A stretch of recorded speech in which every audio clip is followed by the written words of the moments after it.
start off with your name. What's your name? Hi, my name is Jackie Archie. And what do you do after school? I'm school nurse. You're a nurse? Mm-hmm. What are common ways to easily To get like infectious? most common way is not washing your hands, touching your face. Anytime you have an opening, and we have more openings in our face than anywhere else, infection can get into your body. Do you think it's easier to get an infectious disease from like overseas places? Not necessarily. Getting vaccinated is one of the good ways too to keep you from getting a lot of common diseases we don't have here in America anymore. When you go out of the country, it's good to be wise, know what kind of diseases they have there, and sometimes they may have things that we don't have in this country, and if you're not vaccinated against them, then you can catch that and bring it here and pass it on. Is there any, what are like the more common ways of preventing you from getting any type of disease? The most common ways, like I said, is one, getting vaccinated, washing your hands, and when you do get sick and you get prescribed antibiotics, take them like you're supposed to. If you're still, the biggest way is if you're sick, stay home. A lot of people like to tough it out, but when you do that and you come to work or come to school, then you're spreading what you have. Be smart when you do food. Wash your hands before you eat. Because you come in contact with a lot of different things throughout the day, especially here at school. Y'all have 600 kids on the hallway at a time when the bell rings, and think of how many kids you come in contact with, touching, shaking hands, and then you go pull a piece of gum out your pocket and put it in your mouth. You haven't washed your hands, so you want to be smart about that. Don't share personal items.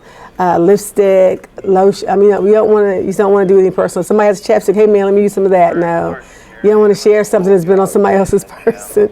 It's just not smart. And those are some of the smarter ways. Just like I said, wash your hands. If you can't always wash your hands, keep hand sanitizer. What are the more common diseases that we know of? First floor, 138. Meningitis has become more common than usual. That's why they're making kids at college age get an updated immunization on meningitis, hepatitis A. You get that from going to restaurants. Common cold, that's always sick. Flu season's always bad. There's always different strands of flu. Mono is a big one in high school. Strep is another one. All of which can be prevented just by not coming to school when you're sick. I have kids come in all the time and say, I think I have strep. I said, well, how do you know? Well, I've had it before and this is what it feels like. Well, then why'd you come to school today? Dylan Nash. I'm an EMT. I'm a chemical, radiological, biological, nuclear, and explosive expert in the military. And I'm in school to be a secondary education major. How important do you think it is kids get vaccinated? Exponentially so. I very much believe that there are people that have the right to be able to make those kinds of decisions if it weren't for the fact that it put other people in danger and let the viruses that we've practically made non-existent come back.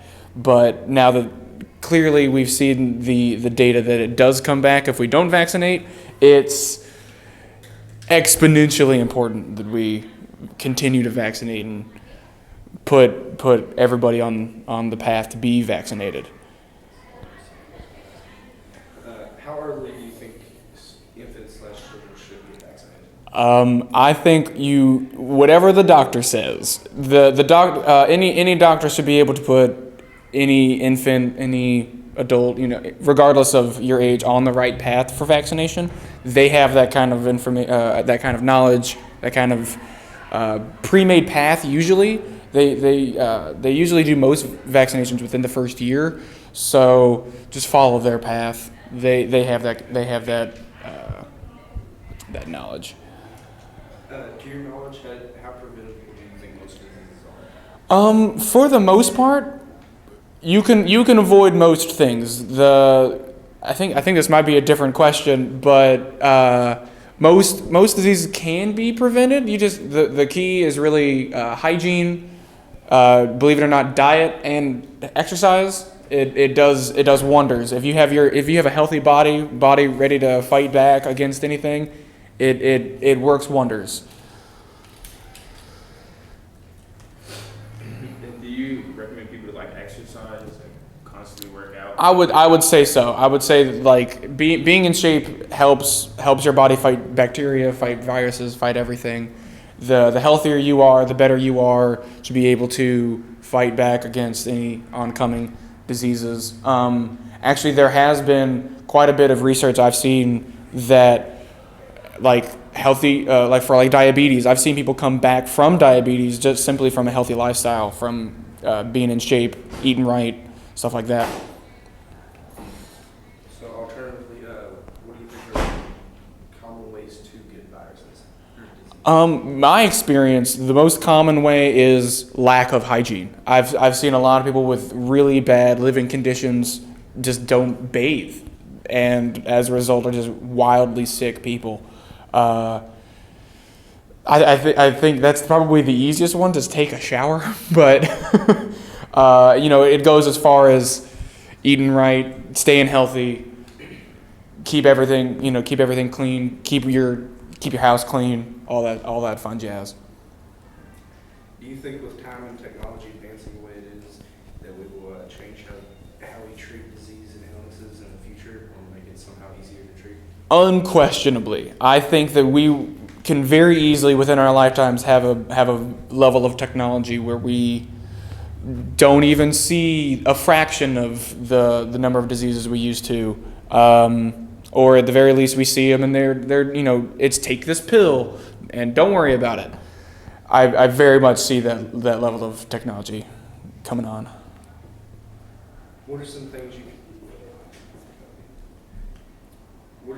your knowledge you can do to make yourself less vulnerable to catch illnesses? Stay healthy, stay clean, stay healthy, eat right.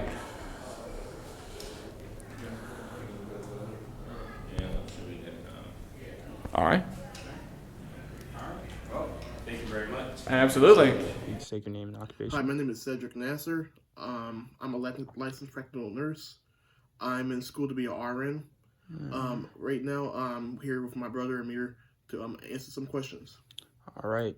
So first thing today we're going to talk about is what were you taught at your nursing school about diseases and ways to prevent them and stuff like that? The number one precaution is always to wash your hands before you go into a patient's room and out a patient's room. Also wear gloves when you're handling a patient. That's the most standard precaution that they always teach you, to wash your hands and wear gloves. Right. All right. And what is the most common disease they taught you that people have in the U.S.? The most common disease is hypertension or high blood pressure.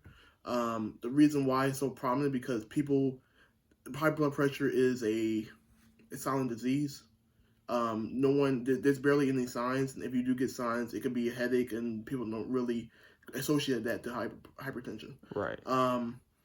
The highest population of hypertension is the African American community because there's a stigma against going to the doctor, and it's like say if something's wrong with you, you can do it yourself.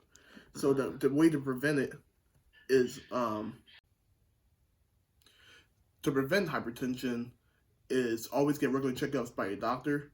There's only one way to check your hypertension is blood pressure cuff.